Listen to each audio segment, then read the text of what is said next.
Hello guys, 2 × 22 আমি শ্রেয়া। আমি আবার আপনাদের জন্য একটি নতুন কবিতা এনেছি। আজকের কবিতার নাম শিক্ষিত হলেই হয় না।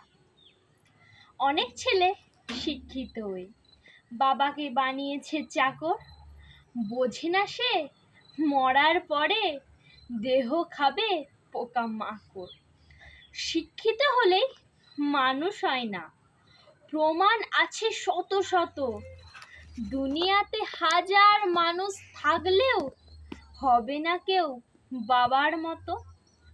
বাবার দেহের ঘামের ধন শোধ করে তুমি কি দিয়ে?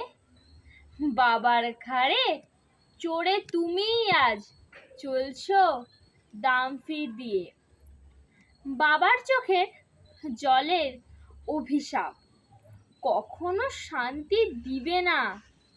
একদিন তুমিও বাবা হবে, সব কিছু ফেরত পাবে না।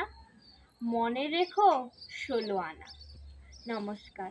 আমার এই কবিতা যদি ভালো লেগে থাকে অবশ্যই লাইক, কমেন্ট, শেয়ার এবং সাবস্ক্রাইব করতে ভুলবেন না। চিঠি এটুকুই।